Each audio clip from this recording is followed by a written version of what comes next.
लक्ष्मी नारायण नमः। प्यारे भक्तगणों, आज शुक्रवार के दिन आप सभी श्रवण करेंगे वैभव लक्ष्मी की व्रत कथा। लाखों की जनसंख्या को अपने में समेटे कुशीनगर एक महानगर था। जैसे अन्य महानगरों की जीवनचर्या होती है, वैसा ही कुछ जहाँ भी था। यानी बुराई अधिक और अच्छाई कम था, पाप अधिक पुण्य कम था। इसी कुशीनगर में हरिवंश नामक एक सद्गृहस्थ अपनी पत्नी दामिनी के साथ सुखी संपन्न जीवन गुजार रहा था। दोनों ही बड़े नेक संतोषी स्वभाव के थे। धार्मिक कार्य अनुष्ठानों में उनकी अपार श्रद्धा थी। दुनियादारी से उनका कोई विशेष लेना देना नहीं था। अपने में मग्न गृहस्थ की गाड़ी में खींचे चले जा रहे थे। इसीलिए ठीक ही कहा, संकट और अतिथि के आने के लिए कोई समय निर्धारित नहीं होता। कुछ ऐसा ही हुआ दामिनी के साथ। जब उसका पति हरिवंश जाने कैसे बूढ़े लोगों की संगत में फंस गया, तो घर गृहस्थी से उसका मन उचल देर रात शराब पीकर घर आया और गाली गलौज तक मारपीट करना उसका नित्य का नियम सा बन गया था। जो ये रट्टे रेस तथा वैसे दामन जैसे बुरे कर्म उस संगति की बदौलत उसके पल्ले पड़ गए। धन कमाने की तीव्र लालसा हरिवंश की बुद्धि हर और उसको अच्छे बुरे का भी ज्ञान न रहा। घर में जो कुछ भी था सब उसके दुर्शनों की भेंट चढ़ गया। जो लोग पहले उसका सम्मान करते थे, अब उसे देखते ही रास्ता बदलने लगे। भुखमरी की हालत में भिखमंगों के समान उनकी स्थिति हो गई थी। लेकिन दामिनी बेहद संयमी और आस्थावान तथा संस्कारी स्त्री थी। ईश्वर पर उसे अटल विश्वास था। जानती थी कि यह सब कर्मों का फल, दुख के बाद सुख तो एक दिन आना है। इस आस्था को मन में लिए वह ईश्वर भक्ति में लीन रहती और प्रार्थना करती उसके दुख शीघ्र दूर हो जाए। समय का चक्र अपनी रफ्तार से चलता रहा। अचानक एक दिन दोपहर के समय द्वार पर हुई दस्तक की आवाज सुनकर दामिनी की तंद्रा भंग हुई। अतिथि सत्कार के भय मात्र से उसकी अंतरात्मा कांप उठी, क्योंकि घर में अन्न का एक दाना भी नहीं था तो अतिथि की सेवा में अर्पित किया जा सकता। फिर भी संस्कारों की ऐसी परवलता थी कि उसका मन अतिथि सत्कार को उद्धत हो उठा। उसने उठकर द्वार खोला, देखा सामने एक दिव्य पुरुष खड़ा था।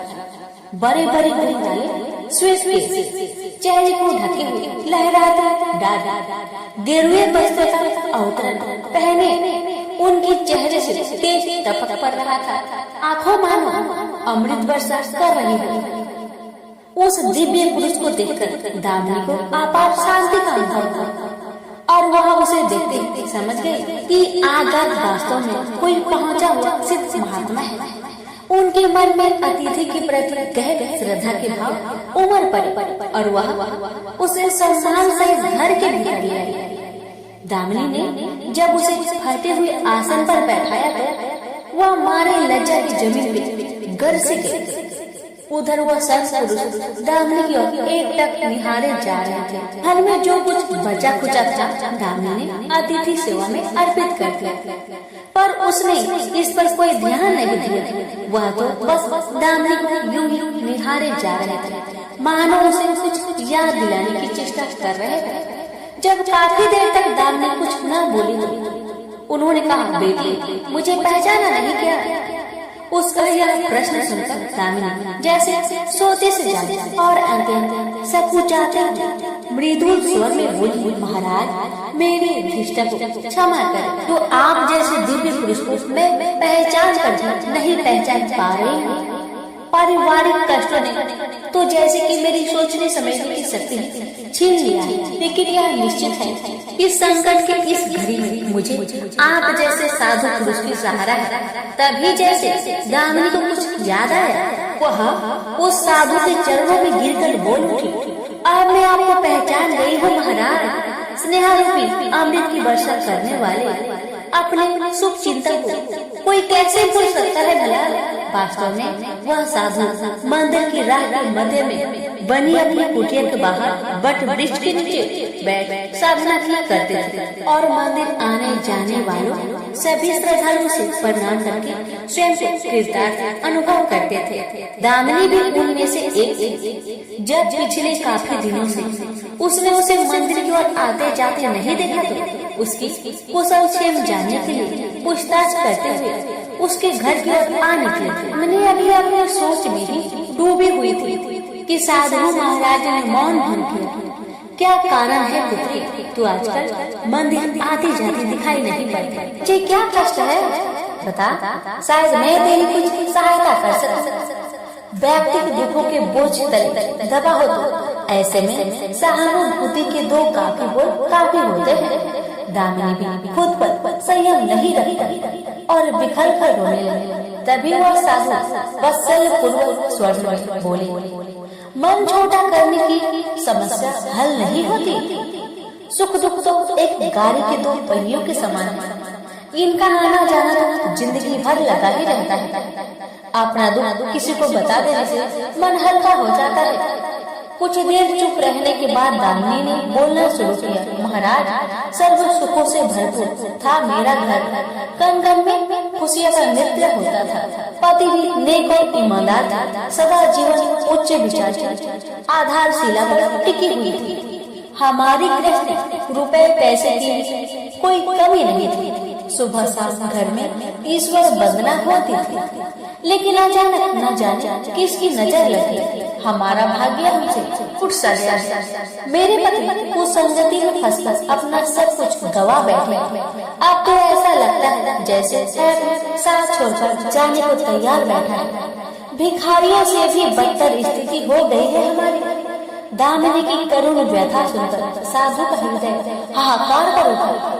वह द्रवित स्वर में बोल उठे, बेटी, कर्म का लेखा तो भोगना ही पड़ता है। तुम्हारे कष्टों का भी कर्मों से नाता है। लेकिन तुम चिंता न करो, सब कुछ पहले जैसा हो जाएगा। दुख के बाद सुख आता है। दुख सहे भी सुख की सच्ची अनुभूति हो ही नहीं सकती। तुम माँ लक्ष्मी के प्रति श्रद्धा जारी रखो। सबका उद्धार करने वाले प्रेम में छलकता सागर है माँ लक्ष्मी। अपने भक्तों पर सदैव उनकी कृपा दृष्टि रहेगी। तुम संपूर्ण आस्था के साथ माँ वैभव लक्ष्मी का व्रत करना शुरू करो। तुम्हारी साधना अवश्य रंग लाएगी। दामिनी एक संस्कारी स्त्री थी। धर्म कर्म में उसकी आघात था। माँ वैभव लक्ष्मी के व्रत की बात सुनकर उसका चेहरा दमक उठा। बोली, महाराज, यदि इस व्रत को करने से मेरे परिवार पर आई विपदा टल सकती है तो मैं इसे जरूर करूँगा। आप मुझे बताएं कि इस व्रत को कर और कैसे किया जाता है। साधु महाराज दामिनी की भक्ति भावना देखकर प्रसन्न होकर बोले, बेटी, सारे जगत का कल्याण करने वाली माँ वैभव लक्ष्मी की व्रत की विधि में कल्याण तुम्हें बता रहा है। प्रत्येक शुक्रवार को यह व्रत किया जाता है। सर्वप्रथम जितने शुक्रवार को यह व्रत करना हो उसका संकल्प लेकर माँ वैभव लक्ष्मी को मन ही मन प्रणाम करें। स्नान आदि से निवृत्त होकर स्वच्छ धवल वस्त्र पहनकर पूर्व दिशा की ओर मुख करके आसन पर बैठे। सामने एक चौकी पर चावल की एक ढेरी लगाकर उस पर पानी से भरा कलश स्थापित करें जो तांबे का होना चाहिए। कलश को कटोरी से ढक दें और उस कटोरी में कोई भी स्वर्ण भूषण रखें। सोना न हो तो चांदी का भूषण रखें। वह भी पास न हो तो रुपए का सिक्का भी काम दे सकता है। शुद्ध घी का दीपक तथा अगरबत्ती जलाए और मन ही मन पूर्ण श्रद्धा के साथ माँ वैभव लक्ष्मी का जाप करते।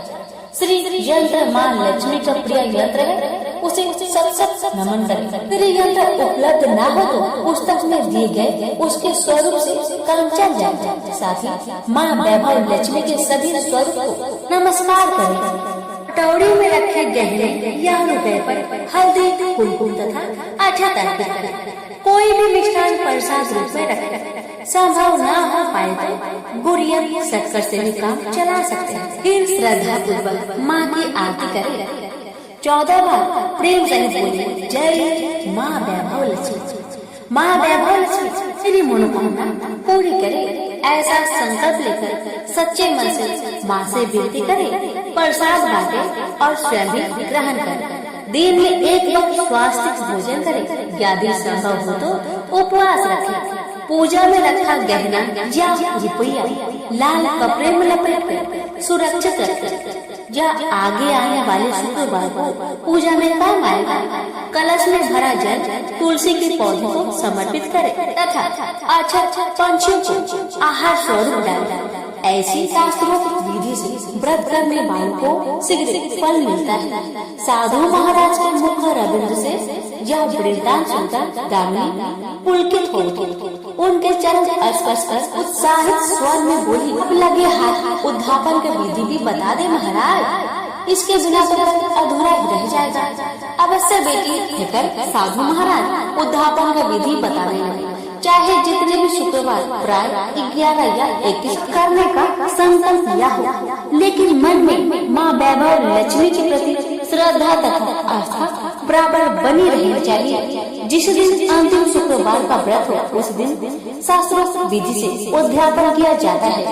अन्य शुक्रवारों की भांति इस दिन भी पूजन करें। हाँ, प्रसाद के रूप में खीर अवश्य रखें। पूजा के बाद नारियल फोड़कर 7 कुंवारी कन्याओं के चरण धोकर कुमकुम का तिलक लगाकर पूजन करें। उन्हें सामर्थ्य अनुसार दक्षिणा दे और माँ वैभव लक्ष्मी व्रत की पुस्तकें उपहार स्वरूप भेंट में दे।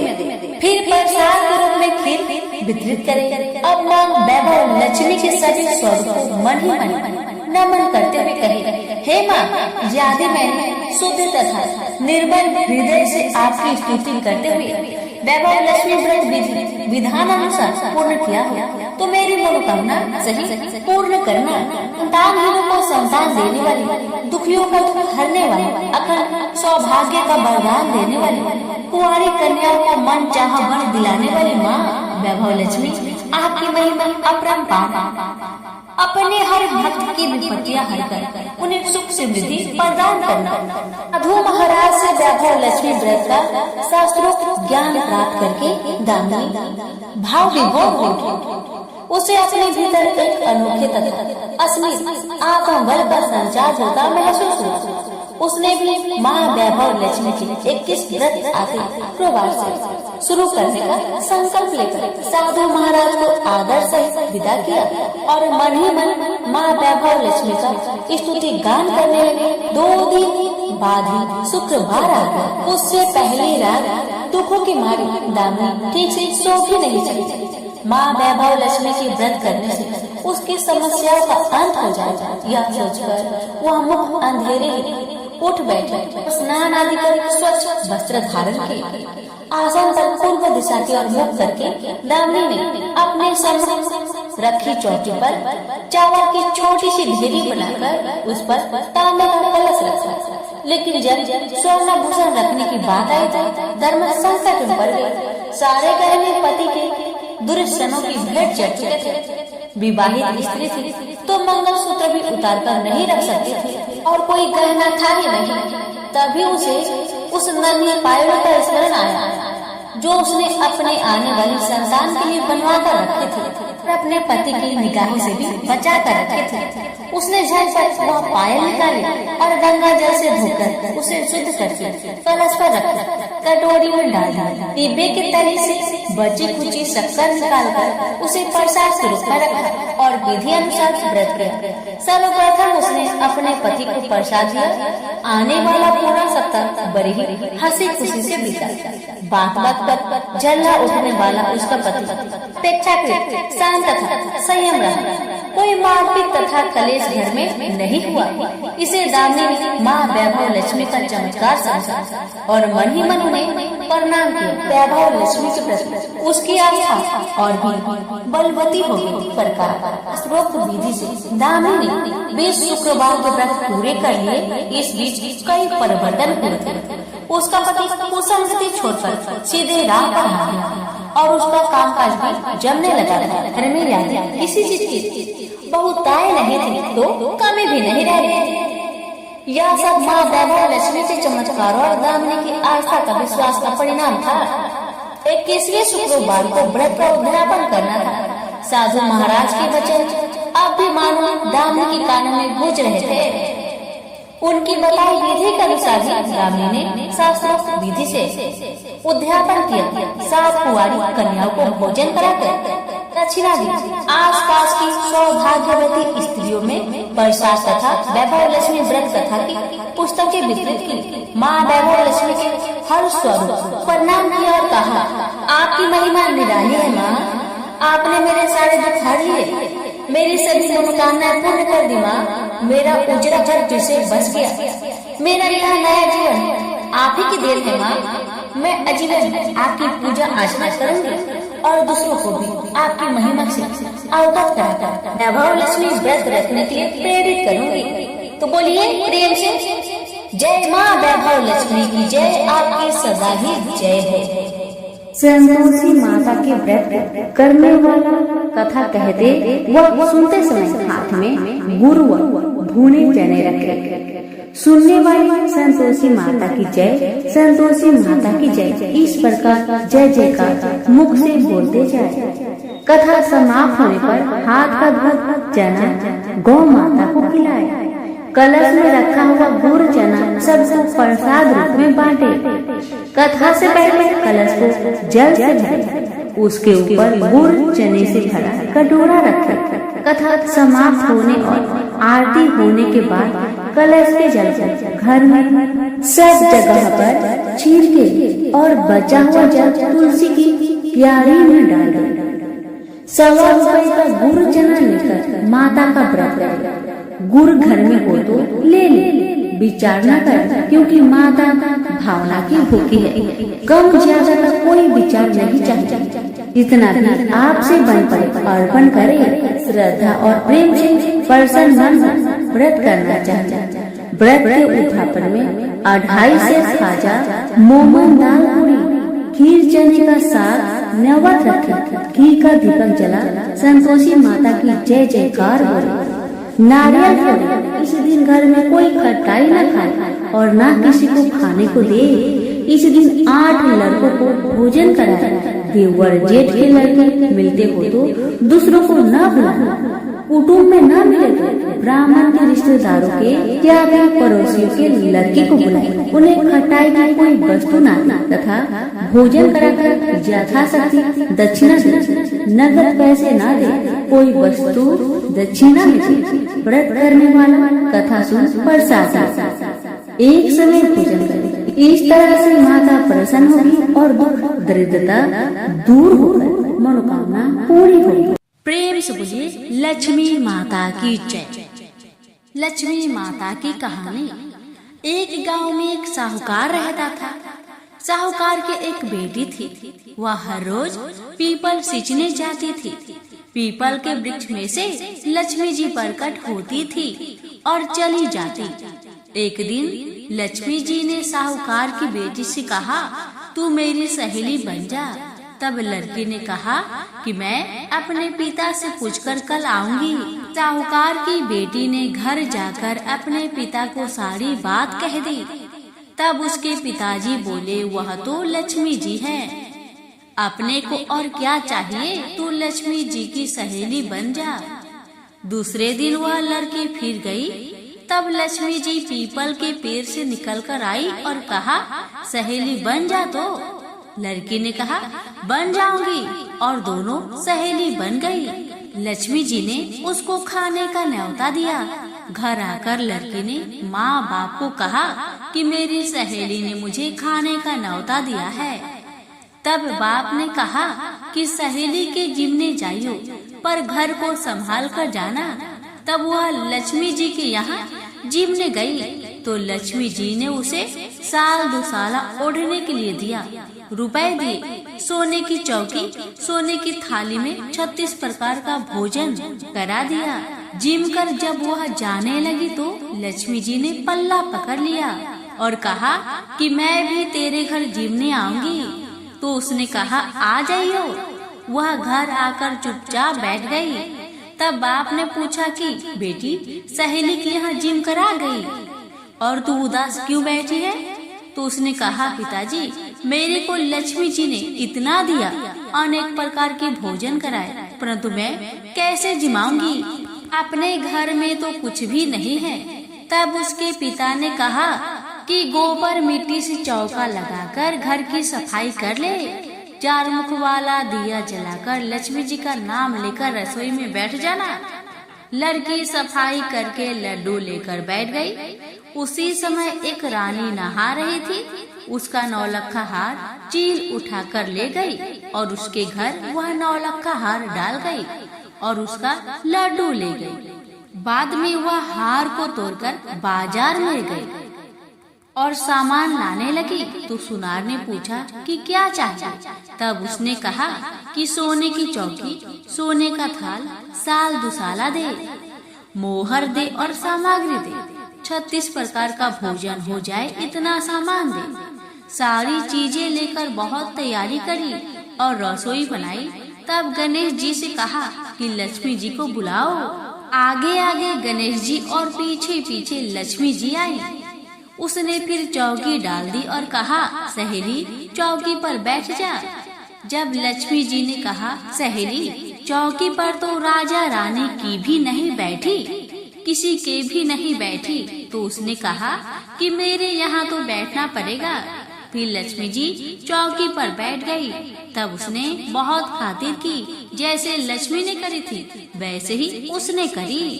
लक्ष्मी जी उस पर खुश हो गई। घर में खूब रुपया एवं लक्ष्मी हो गए। साहूकार की बेटी ने कहा, मैं अभी आ रही हूँ, तुम यही बैठी रहना। और वह चली गई।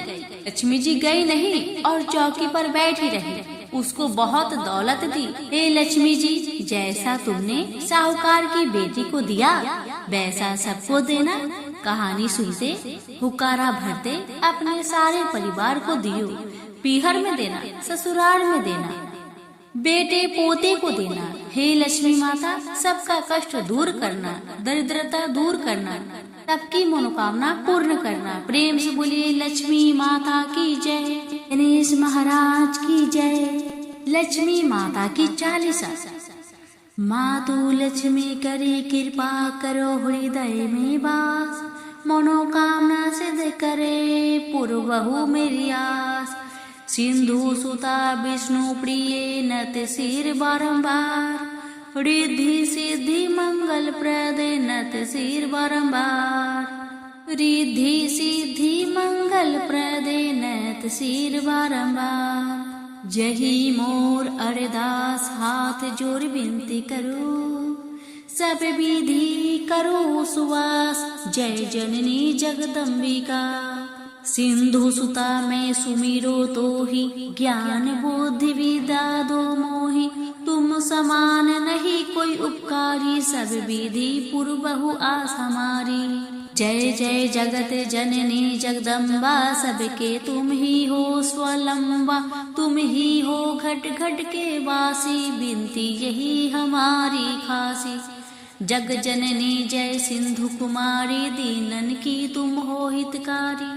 विनयो नित्य तुम्ही महारानी। कृपा करो जग जननी भवानी। के ही विधि स्तुति करो तिहारी। सुधि लीजे अपराध विसारी।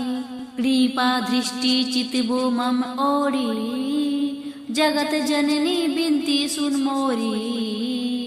ज्ञान बुद्धि जय सुख की दाता। संकट हरो हमारी माता। क्षीर सिंधु जब विष्णु मथायो। 14 रत्न सिंधु में पायो। 14 रत्न में तुम सुख राशि। सेवा कियो प्रभु ही बने दासी।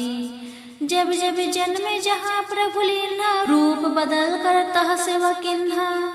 विष्णु जब नर तनु धारा। लेन्हु अवधपुरी अवतारा।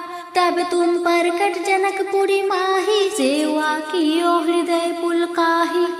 अपनायो तो ही अंतर्यामी। विश्व विदित त्रिभुवन की स्वामी। तुम सब प्रबल शक्ति नहीं आनी। कहे तक महिमा कहो बखानी। मन क्रम वचन करे शिविकाई। मन इच्छित वांछित फल पाई। ताजी छल कपट और चतुराई। पूजी है विविध भक्ति मन लाई। और हाल में कहो बुझाई, जो यह पाठ करे मन लाई। ताको कोई कष्ट न होई, मन इच्छित फल पावे फल सोई।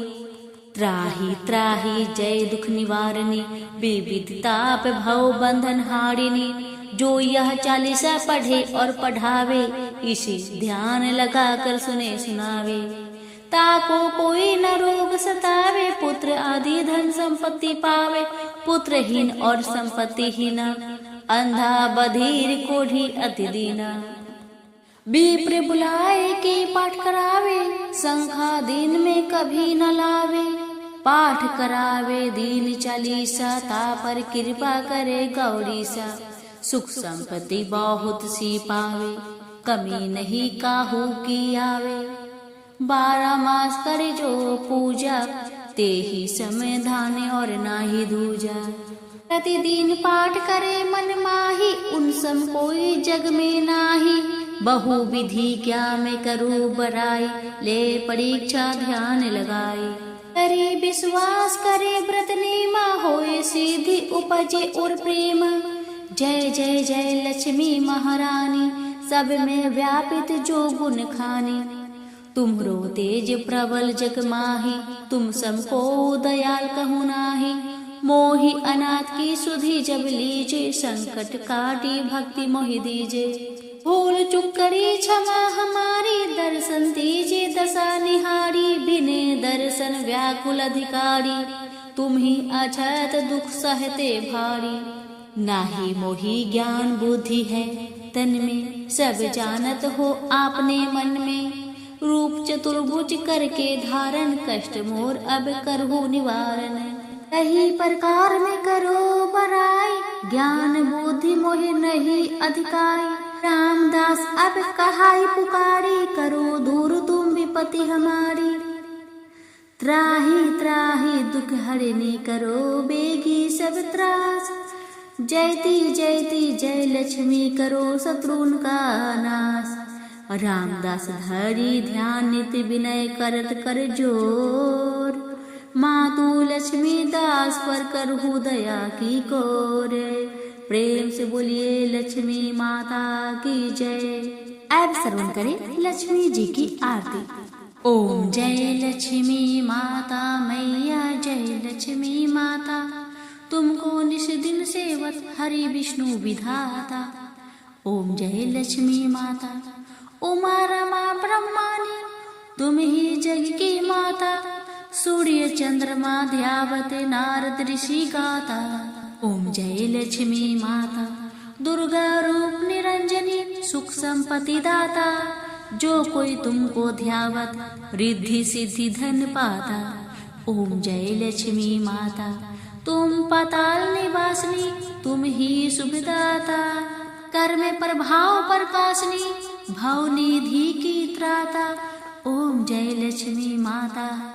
जिस घर में तुम है रहती, सब सद्गुण आता। सब संभव हो जाता, मन नहीं घबराता। ओम जय लक्ष्मी माता। तुम बिन यज्ञ न होते, वस्त्र न कोई पाता। खान पान का वैभव सब तुमसे आता। ओम जय लक्ष्मी माता। शुभ गुण मंदिर सुंदर चिरोदधि जाता। रत्न चतुर्दश तुम बिन कोई नहीं पाता। ओम जय लक्ष्मी माता। महालक्ष्मी जी की आरती जो कोई जन गाता, और आनंद समाता, पाप उतर जाता। ओम जय लक्ष्मी माता। प्रेम से बोलिए लक्ष्मी नारायण की जय।